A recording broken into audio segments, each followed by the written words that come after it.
Ms. Dunn, let me explain the arrangements. I'm sorry you've been kept waiting, first of all.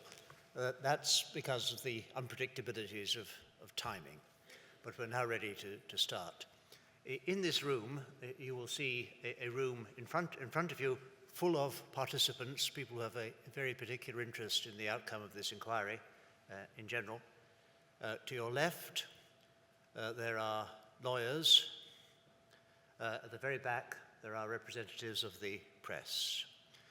There is a room downstairs where there's an overflow, and you will be talking to a rather greater number online, because every word you say will be streamed once Ms. Richards starts asking you the questions. But first, Mary will invite you to take the oath. Mary.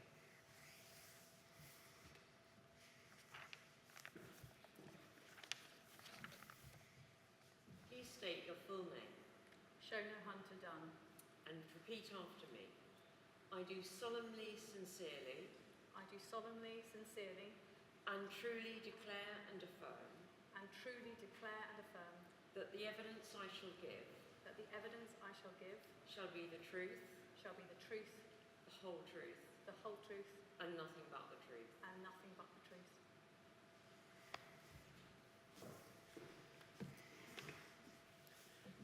Ms. Dunn, you've been a civil servant since 1995, I think. That's correct. You were in the Cabinet Office between 2016 and 2018, but as far as you're aware, you didn't have any involvement in matters relevant to this inquiry during that time. That's correct. But since April 2021, you've been the second permanent secretary at the Department of Health and Social Care. I have. And it's in that capacity that you've been asked by the inquiry to give evidence. Yes. Can you just tell us briefly what the nature of the post is of second permanent secretary and what kind of role and responsibilities you're expected to fulfil? So that in general terms, the role of the second permanent secretary varies quite a lot across government. So there are different types of second permanent secretaries, to put it bluntly, in different types of departments. Can I just ask you to stop there for a moment? If you slow down a bit, it is easier for people to hear because the acoustics are not brilliant. Thank you, Chair. In the Department for Health and Social Care, the nature of the second permanent secretary role is one almost of a deputy to the group permanent secretary, the principal permanent secretary. I hold specific responsibility in the department for the teams that consider strategic matters, who consider all matters to do with people and finance within the organisation, and I run those teams that provide the enabling services for the organisation. And amongst your responsibilities at the permanent secretary level is matters related to infected blood to the extent that they require permanent secretary input, if I can put it that way. That's correct. You're also an accounting officer. Again, could you just tell us in a sentence or two what that means? As an accounting officer, it means that I hold a particular responsibility for ensuring that public funds, that public money is spent appropriately, and there are a series of tests set out in Managing Public Money, which is a document owned by Treasury, that I adhere to when I am considering whether a proposal or an intention on the part of ministers is an appropriate use of public funds, and I am accountable to, on those points, to Parliament. So I will go before the Parliamentary Accounts Committee in my own right as an accounting officer to account for how public money is spent. Now, you've had some involvement on behalf of the Department of Health and Social Care with the question of compensation in relation to those who are infected or affected. Is that right? I have. And can I ask you to look at your statement? It's WITN 77140001. And if we could go, please, Lawrence, to page 9. I just wanted to pick up a handful of matters, starting at the bottom of the page, paragraph 5.5. You say this: day-to-day policy work on infected blood, including engagement with ministers and with the Cabinet Office, has largely been led by the responsible senior civil servants. Can you assist with an idea of the numbers of senior civil servants who are involved on behalf of the Department of Health and Social Care with day-to-day policy work, first of all, on infected blood generally? In the main, there is a director-level senior civil servant and a deputy director-level senior civil servant who will draw on other input as necessary, but they will be, at any one point, at least 2, at times possibly 3. There's also apologies for the civil service hierarchy points here. There's a director general also between the director and me, but we won't, not all the senior civil servants will be involved necessarily at all points. And then I'll come back to some of the involvement of senior civil servants in a little while. And then if we could turn over the page, please, to paragraph 5.7. You say this: with respect to infected blood, I've empowered the responsible senior civil servants with undertaking all day-to-day work, including briefing ministers as needed. However, I expect to be and have been consulted and briefed by colleagues on any aspects which have strategic implications for the work of the department.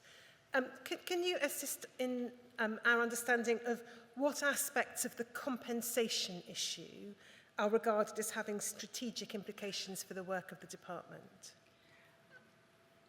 So the question about whether government decisions with respect to the compensation scheme would have strategic implications for the department is difficult to answer without those decisions having been made. But of course the department is the sponsor body for the NHS Business Services Authority.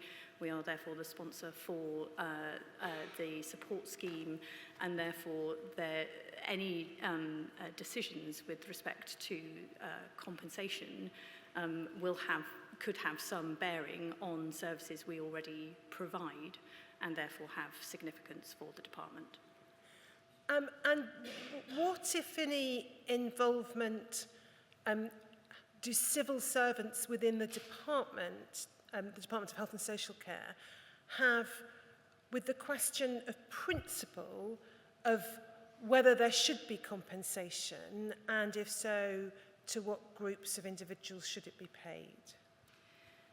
So the department has, in my experience, and since I have been there as the second permanent secretary, been very respectful of the decision that the government had made that the sponsor department for this inquiry should be the Cabinet Office and not the Department for Health and Social Care.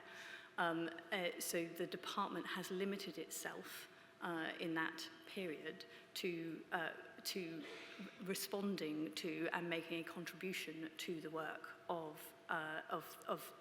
the rest of government, rather than seeking to put itself in a lead decision-making role.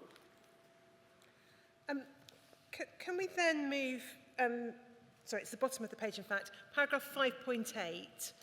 You were asked about your own knowledge of the issue of compensation and how it arose.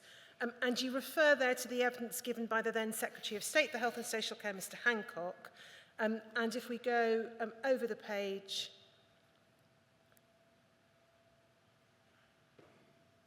you refer there and you set out his evidence that what I can say to you is that we will respect the outcome of the inquiry, and if the inquiry points to compensation as opposed to a support scheme in the future, then the government will pay compensation. Now, that was obviously an important statement by the Secretary of State for Health.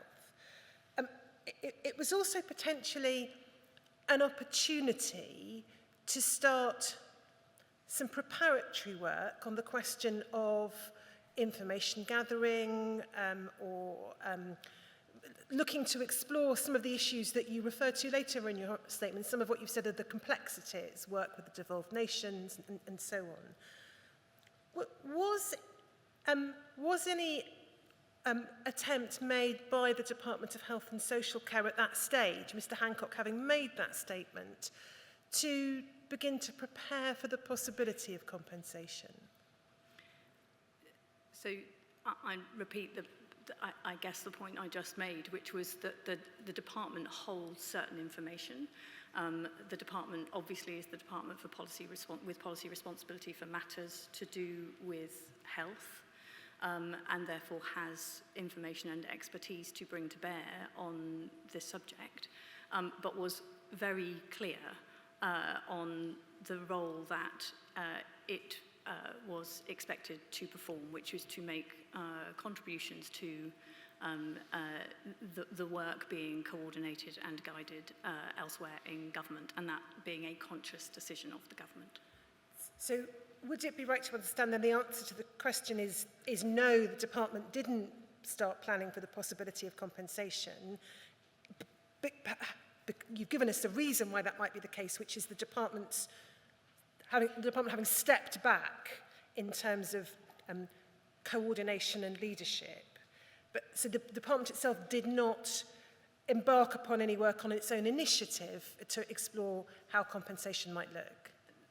The department was always only undertaking work as part of a wider cross-government effort and under the guidance of others. Between that point, so the point at which Mr. Hancock made that statement to this inquiry on oath, and the point at which, I think, March 2022, the Cabinet Office received the compensation framework study from Sir Robert Francis, was the department, as far as you can recall, asked by the Cabinet Office to do any work on, background work on, or information gathering, evidence gathering in relation to the possibilities for compensation?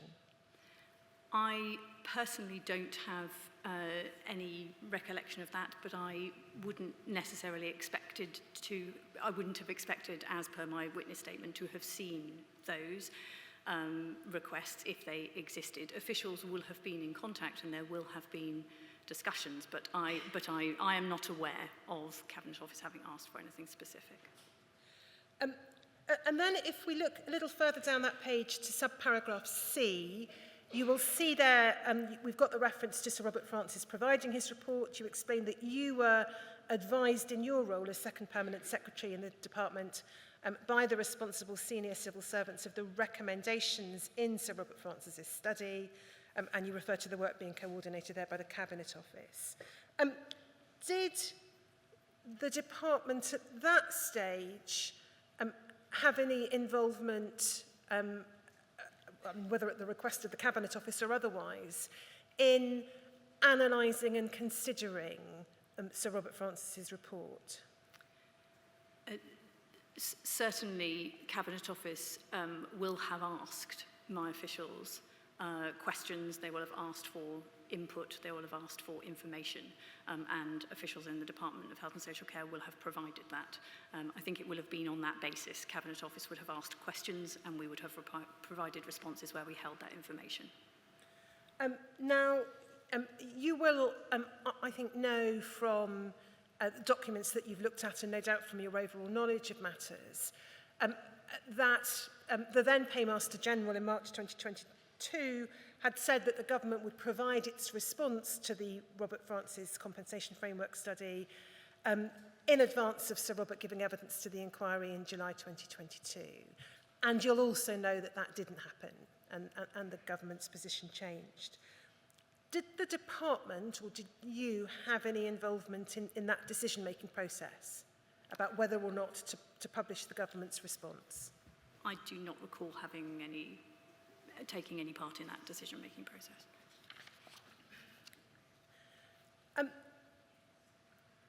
The department would no doubt have been aware of Sir Robert's terms of reference and the nature of the issues that he was expected to cover.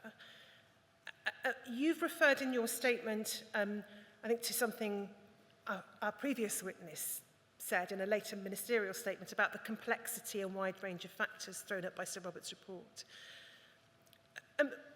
Was the department, as far as you can recall, taken by surprise by the complexity and width of Sir Robert's report? Or did it understand it to be a faithful response to its terms of reference?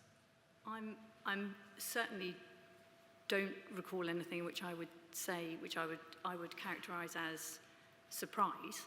I think there was a reflection of the fact that the recommendations were thorough, detailed. They were certainly all in, sort of captured within the terms of reference of the. So I don't think there was anything that the department thought, how is that made its way into the recommendations? So all in line with the terms of reference, but certainly a reflection that it was thorough and rigorous and detailed. Now, looking further into your statement, paragraph 5.9, you then refer to your role as accounting officer. You've told us what that is. And then to the interim payments that were made following the announcement in August 2022 of the government's acceptance of the recommendation made by the chair in his first interim report. Now, that led to you writing a letter to Parliament, and I wonder if we could just look at that, and if you could perhaps just explain to us what that's about. So it's JEVA 40263, please, Lawrence.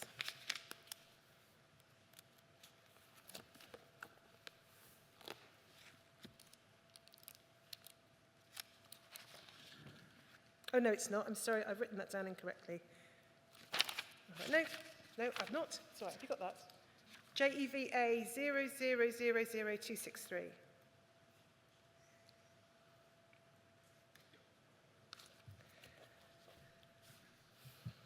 So we can see it's a letter of the 16th of August 2022. If we just go to the bottom of the second page, and we can see it's from you. And then if we go back to the first part of the letter, we can see it's addressed to the chair of the Public Accounts Committee. And then in the text of the letter, you set out the recommendation that was made by the chair. You explain in the next paragraph that the Prime Minister was due to be announcing the following day that the government would be accepting the recommendation in full. There's then an estimate of the cost of that, estimated to be in the region of 434.4 million. And then if we go further down the page, you say this: announcing these interim payments will create an unquantifiable contingent liability. This is because it may reasonably be presumed that by accepting the recommendation for an interim payment, government intends to accept future recommendations relating to further payments to the same beneficiaries or additional persons. Ahead of the final report and understanding the scope, level and timings of any such recommended payments and the decision by ministers about the extent to which these are agreed to, it's not yet possible to quantify the scale of any liability. Can you just help us understand what it was that had led you to write in these terms and what you meant by identifying an unquantifiable contingent liability? So, as I explained in my witness statement, because the decision had been made by government on deciding to make the interim compensation payments, that the way to get those payments to individuals was through the existing mechanism for which I am the relevant accounting officer. It fell to me, therefore, then to undertake the normal processes that would be involved in such a payment, both with respect to engagement with the Treasury and with respect to any engagement necessary with the PAC. This is, as I say in the letter, the process of notifying Parliament where a department intends to take on a contingent liability is something that will generally emerge through the conversations that an official like myself will have with Treasury colleagues when I am finalising the agreement for the funding for such a policy. So with something like this, ministers will make a decision. There'll be an understanding of how that will be funded and what it is likely to cost. And conversations with Treasury will then determine, are there any unusual aspects to this that we need to take account of and meet any responsibilities on. So as the letter says, in this particular instance, by making an interim compensation payment, the government isn't making a commitment to any future payments of any sort, but it is inevitably it is raising the prospect that such payments may be repeated at some point in the future. And when government does something like that, it creates what's described here as a contingent liability, something which is a liability that may be payable in the future depending on the outcome of a future event. So it is not something that points to a future decision. It is simply a recognition of the possibility of a future decision. And under certain circumstances where that reaches a certain threshold, that needs to be notified to Parliament. As my letter says in this instance, because it was not only an unquantifiable contingent liability, but it was also one step further removed than the normal sort of contingent liability, because under normal circumstances, a minister would make a commitment to something that might cause a cost to fall in the future, but not know what that cost is.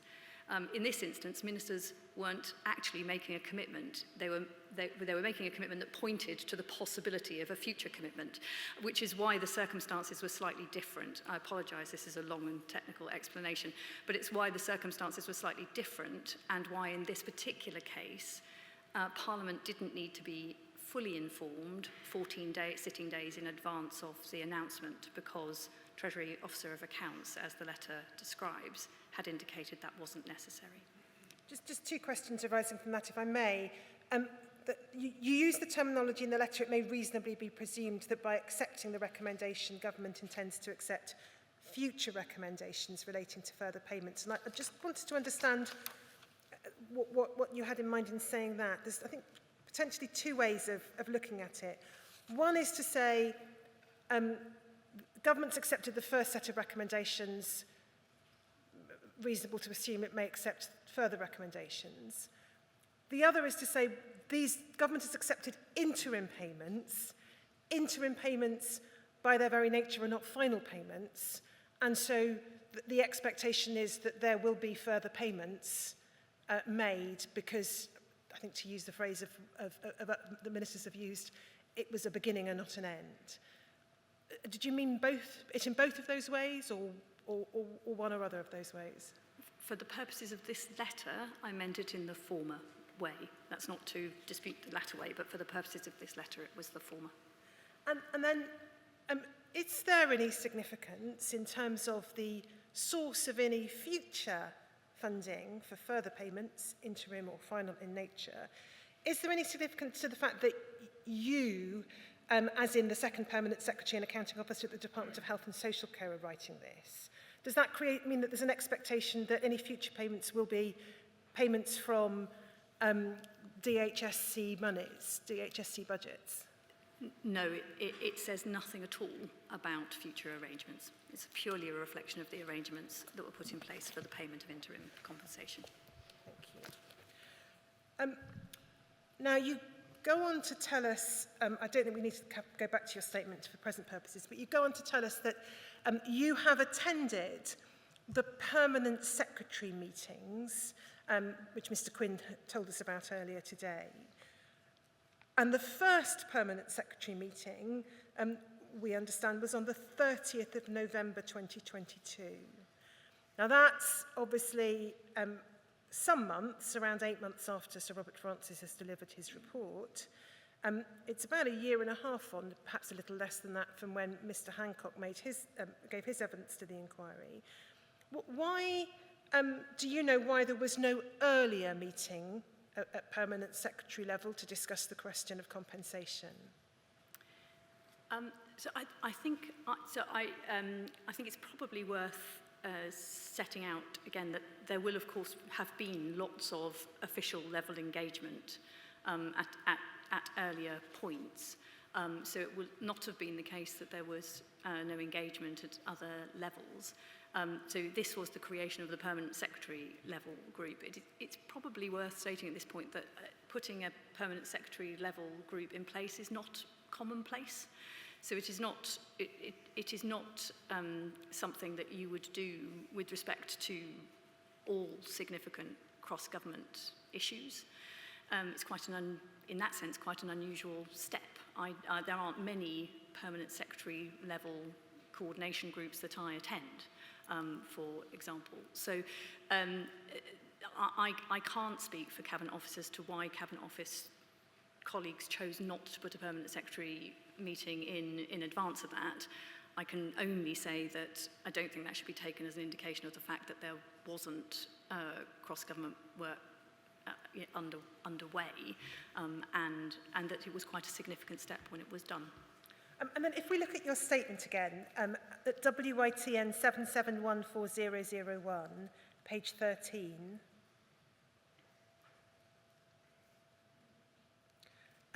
you say this in paragraph 5.13, my level of involvement on the issue of compensation began to increase once Cabinet Office-led permanent secretary meetings began, and then you refer to attending the first of those.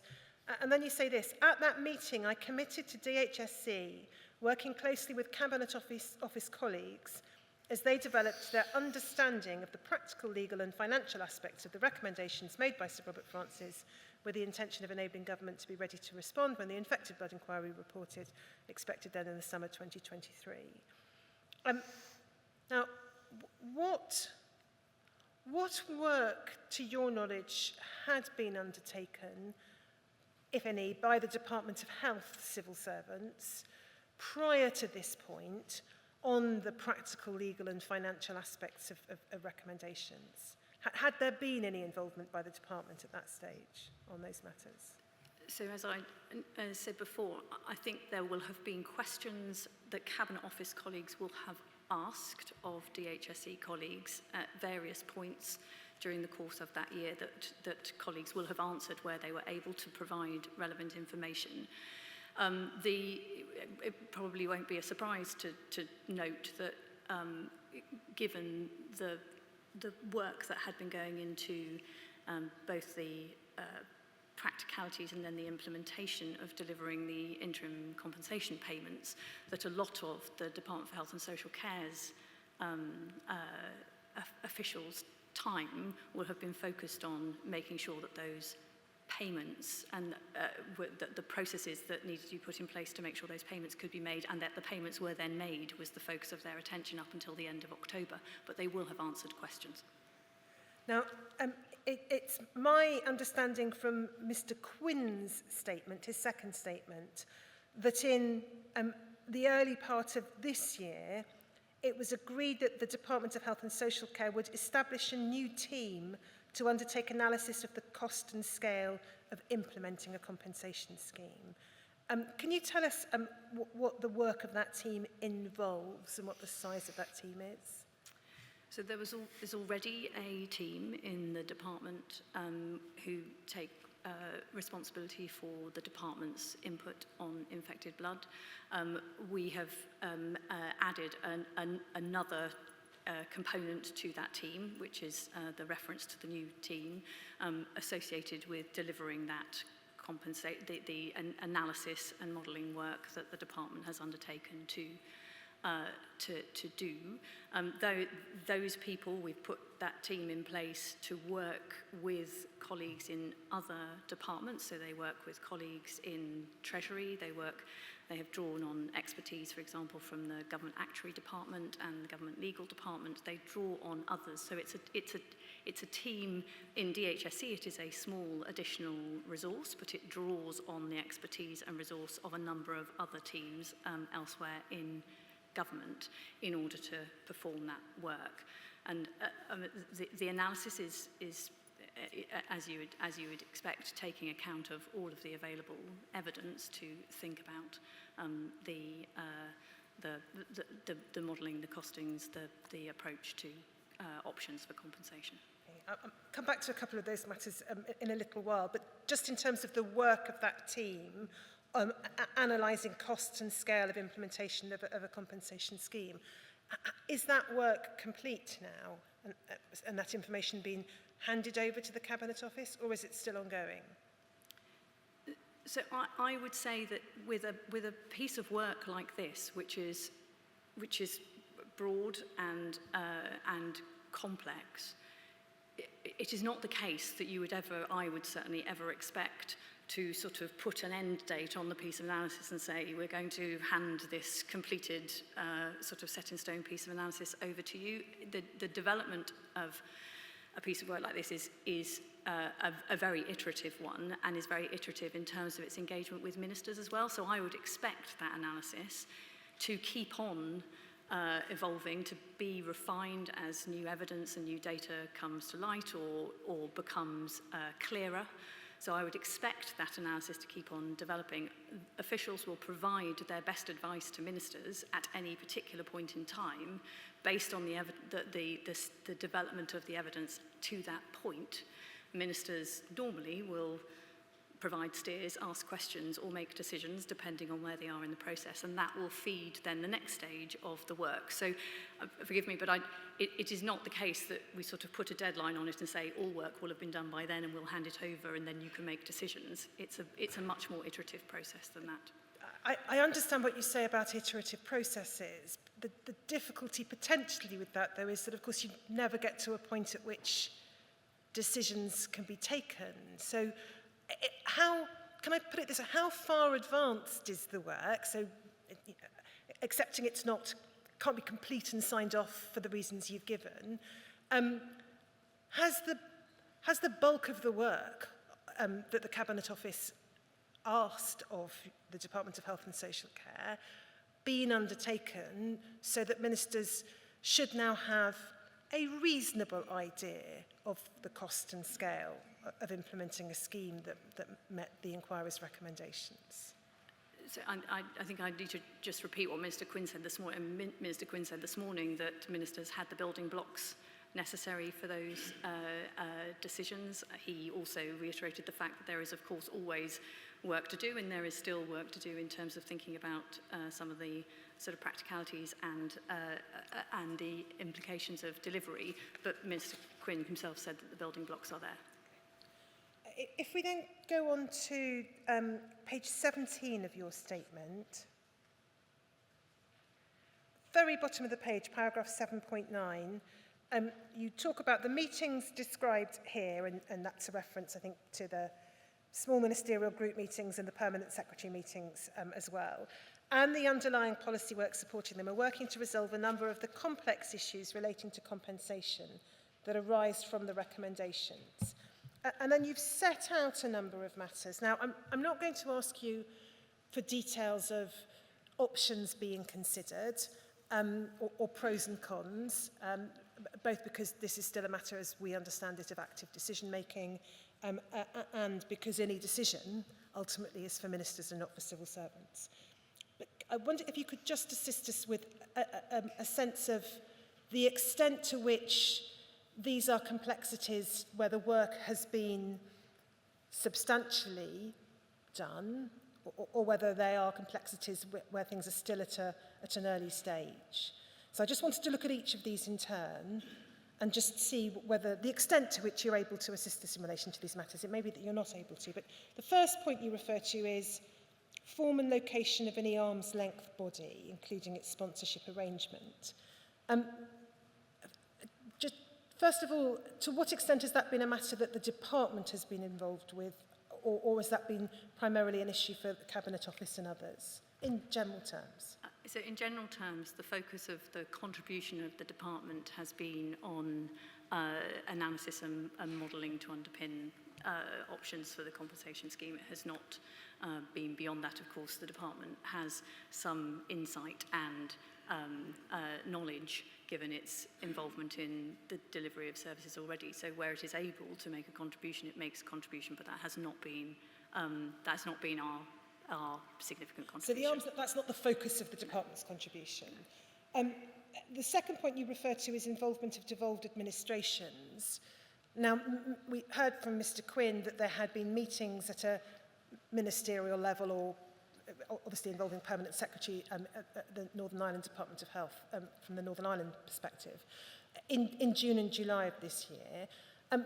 From your own knowledge, had the department been involved in any, at official level, any coordination or work with the devolved administrations itself prior to that?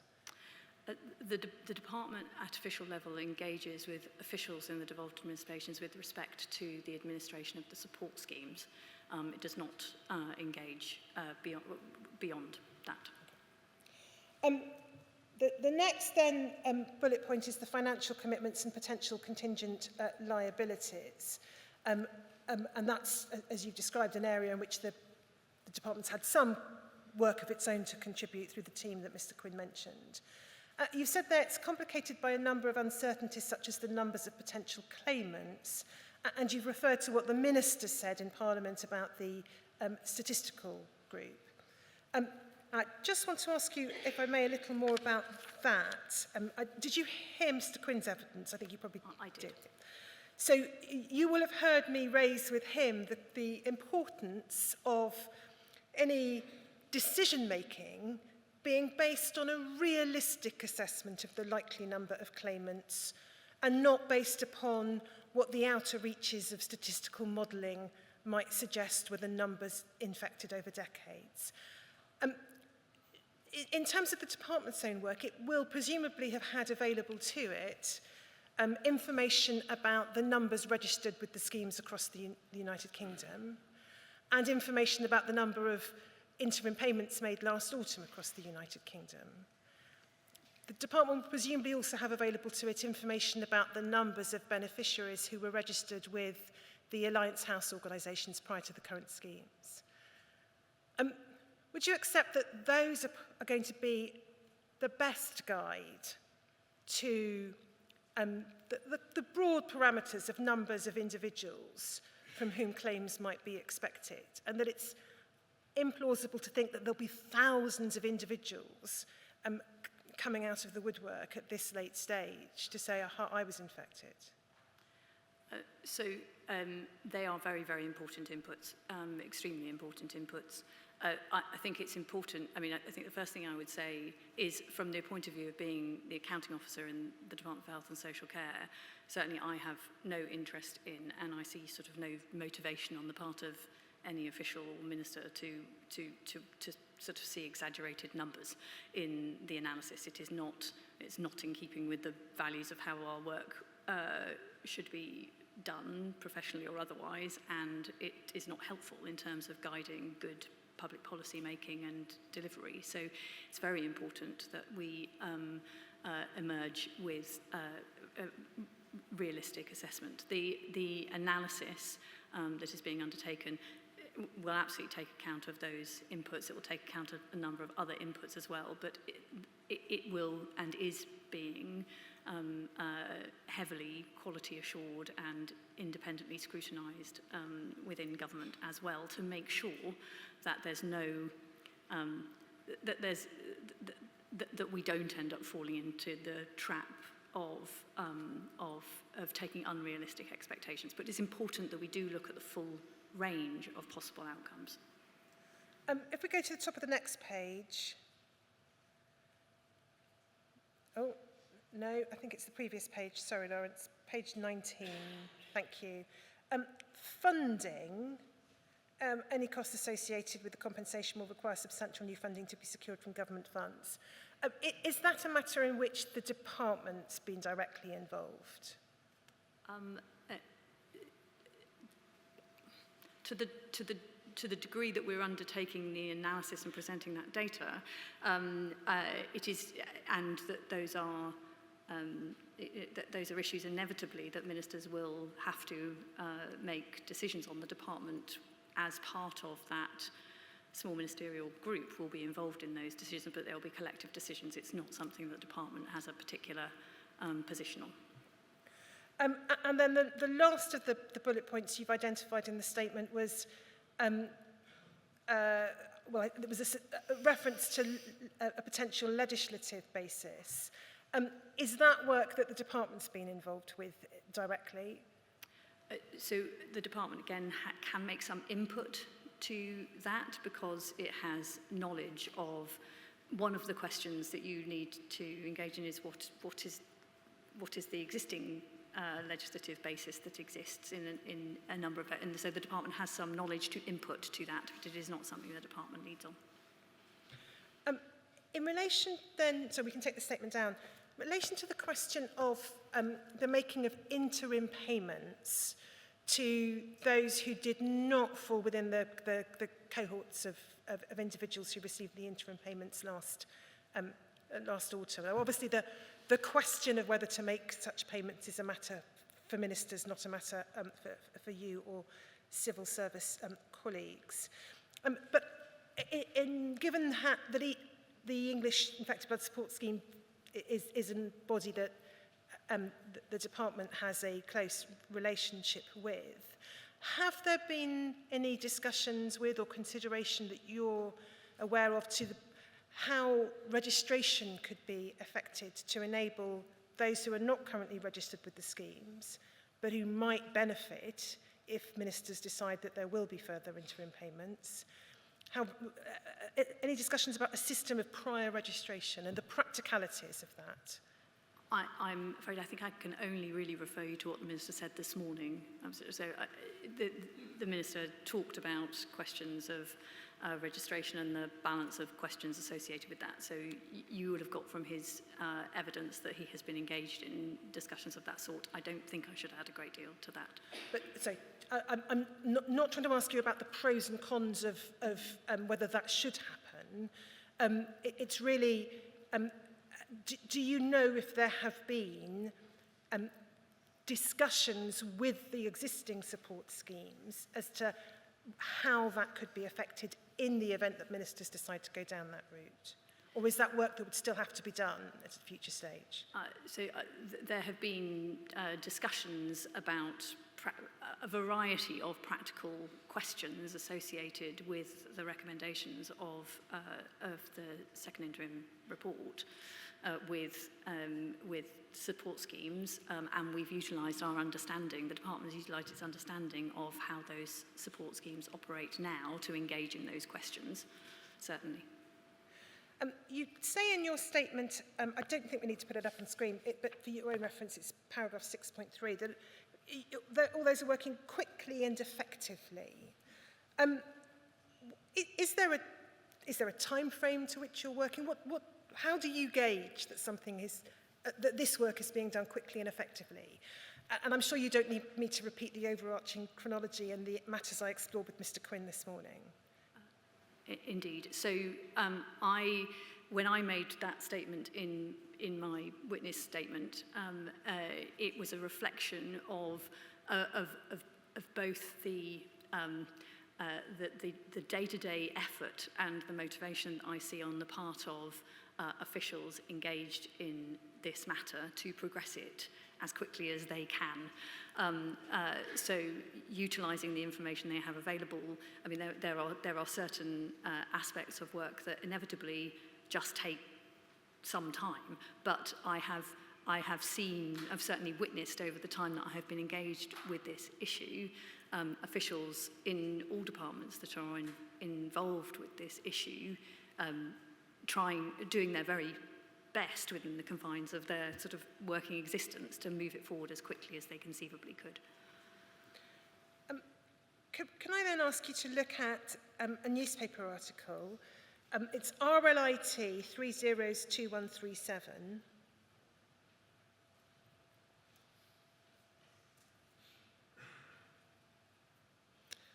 This particular article is the Financial Times, 10th of May 2023. There's a later article in the Sunday Telegraph, I think, beginning of this month. But you'll see, Ms. Dunn, this puts forward a suggested quantum of the compensation bill. That's said to be, according to officials, and described as a further blow to the UK's stretched public finances. And if we go a little way down the left-hand column, it says, given the tight nature of public finances, officials from the Treasury and Department of Health have been holding recent talks about how a compensation scheme would be structured. We're working through the options, said one government insider. Another official added, people are very worried about the cost. And then I won't take time taking you to it, but you'll have seen from the second article, it's to similar effect, but the suggested cost is now quadrupled or doubled, depending upon which figure you take. Was this a briefing by, to journalists by Department of Health civil servants? I have no knowledge whatsoever of the source of either of the information in either of those two articles. It's clearly a leak that is clearly not anything that any civil servant, if indeed it was a civil servant, should engage with, and it's not something that is either helpful or would ever be something that I would expect any civil servant to do. Can I then ask you to look at JEVA 40264?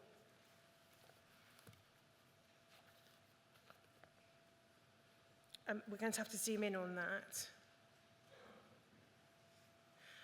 First of all, can you just tell us the post that Maria Caulfield holds?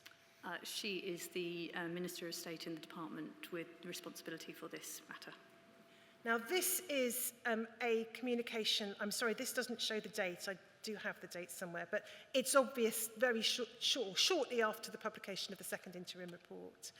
And it's a communication from Ms. Caulfield to an individual, I think probably a constituent.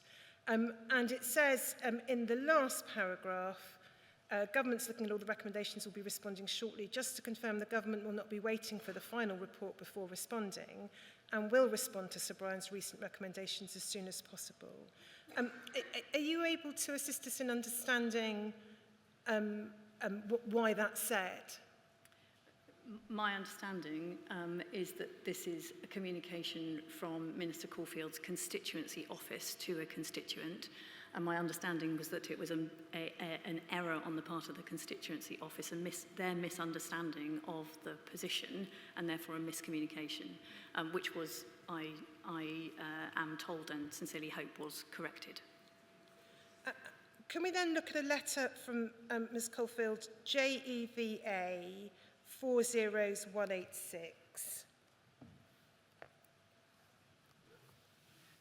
So this is the 2nd of June 2023. And so if you just give me a moment.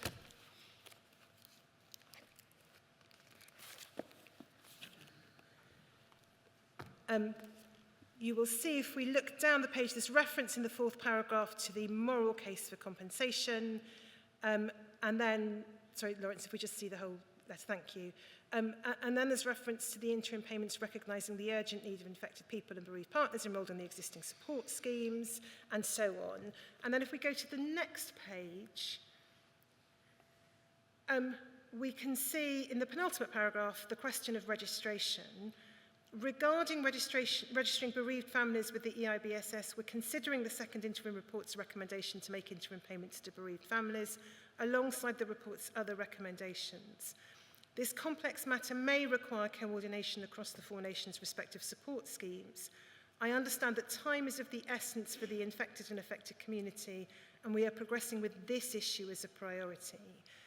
Now, the natural reading, I think, of that paragraph from the Minister is that the issue that's being progressed as a priority is that question of registration, and there's reference to it being complex and potentially requiring coordination across the 4 support schemes. Has the question of coordination across the respective support schemes, has work been undertaken, do you know, in relation to that, in order to progress the issue as a priority? Or is that work still to be done? So the officials in my department that are responsible for the support schemes have engagement with the officials responsible for the support schemes in the devolved administrations. As I say, the question of registering is related directly to ministerial decisions on that and other recommendations. And so to to that effect, that work will be done alongside decisions associated with it. I understand entirely the question about decision making. Just in terms of the coordination that your officials have had with the other officials in the other devolved schemes, simple question of fact, has that coordination involved the specific issue of how you might go about registering bereaved families? I can't answer that question from my direct knowledge. My apologies. Just a couple of general questions then before I turn finally to a slightly different topic. The inquiry has heard evidence from a number of former ministers across different administrations about their experiences of what's been described in a range of different terms: groupthink, institutional resistance on the part of civil servants within the Department of Health. And you've already made reference to the fact that the decision was taken that the Cabinet Office and not the Department of Health should be the sponsoring department for this inquiry. There may, as a result, be a lack of confidence on the part of those most closely affected by these matters in the department's contribution to an involvement in the government's consideration of compensation.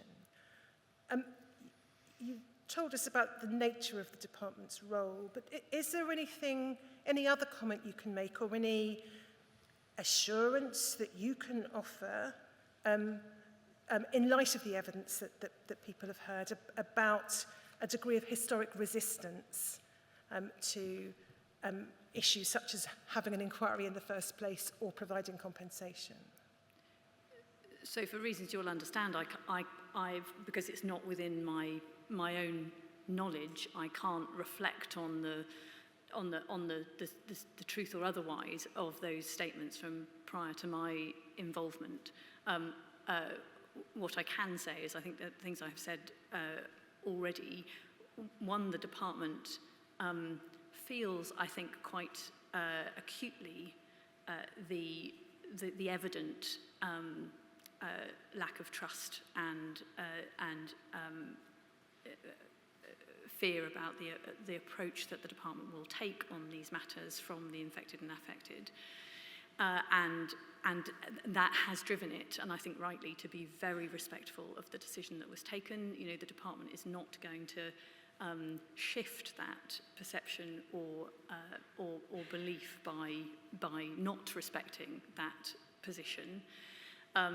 I think, though, it has also led the department, and certainly this has been my experience since I have been in the department, certainly led the officials in the department today, who I know are involved in this issue today, to demonstrate no matters, no evidence of institutional resistance or scepticism or anything of that type. I have witnessed nothing but officials trying to do their very best, most professional role as fast as they can. My next question then is not about the work of the Department of Health specifically, or your involvement in that, but it is more drawing on your overall experience as a senior civil servant, bearing in mind for this week's evidence you are the only civil servant that we are hearing from. It will seem perplexing to many that when you have a chronology of events which takes us from a former Paymaster General undertaking to provide a response from government alongside the publication of Sir Robert Francis' study, March 2022, you then have, if we move matters forward, an internal deadline, an internal plan late last year to work towards, at permanent secretary level, to work towards the government being in a position to respond by May of this year. And we're now in late July, and there are no decisions that we are aware of, other than the ministerial right around in relation to the moral case for compensation. Now, from your perspective as a civil servant, do you have any comments to make on the length of time it appears to be taking?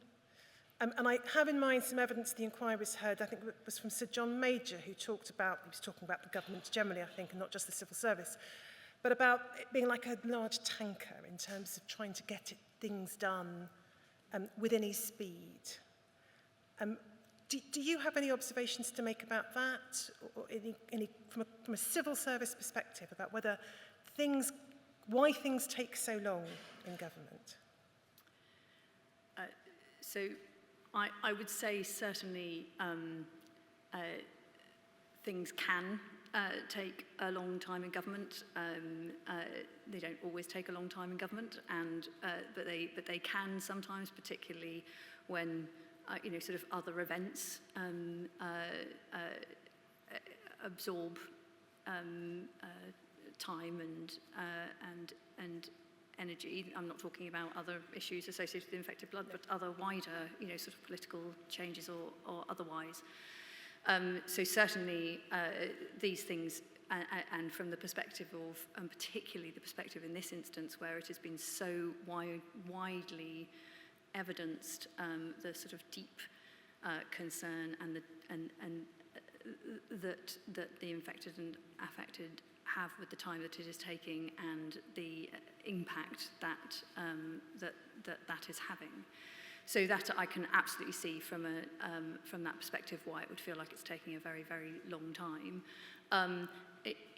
In this case, I am seeing certainly at official level and also at ministerial level a real desire to get this to a conclusion, and as the Minister said this morning, to reach a resolution as quickly as possible. As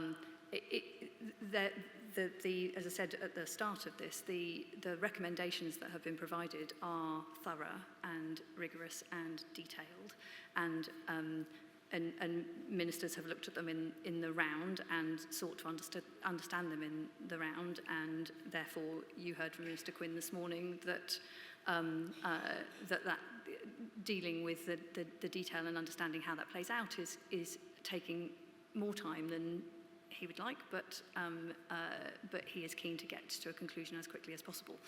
So I think in answer to your question, things can take a long time in government. There's a lot to consider, both in terms of the principles and the practicalities, and collective agreement to be reached. In this particular instance, I think ministers and officials are all pointed in the same direction in terms of trying to get to a conclusion on what's a complicated set of questions as quickly as possible. I'm going to turn to a different topic, and final topic now, Ms Dunn, which is the recommendation in the Chair's second interim report in relation to psychological support in England. Now, as I understand it, please correct me if I'm wrong, that's something in which you have some knowledge. It's not been something in which you've been closely involved. Is that correct? That's correct. Could you help us, however, to the extent that you're able to, with what stage things are at in terms of consideration of the recommendation that there should be a bespoke psychological service for victims of infected blood in England, as there is in Wales and Scotland and Northern Ireland? Of course. The department, in recognition of the issue, the department commissioned some research. That research was commissioned last year. That research has now concluded. My expectation is that research will be published within the first part of August, I think in the first or second week of August. That research has looked at both the existing services, the experiences of the infected and the affected, the experiences of the clinicians offering the services that are out there at the moment, and what more or different is required. I think there's an engagement this coming later in this week to look at the details of that research and to determine the next stages of this of the process. But that so that we are advanced in terms of the what a service could look like, and that will now go through a next iteration of engagement with those that need to input to the design of that service. Would it be right to understand the decision about commissioning a bespoke service would be a decision taken at ministerial level? Yes. Is that a decision that does fall to ministers within the Department of Health and Social Care? Yes, it does. And do you have, is there as yet a determined timescale for that decision? There is not.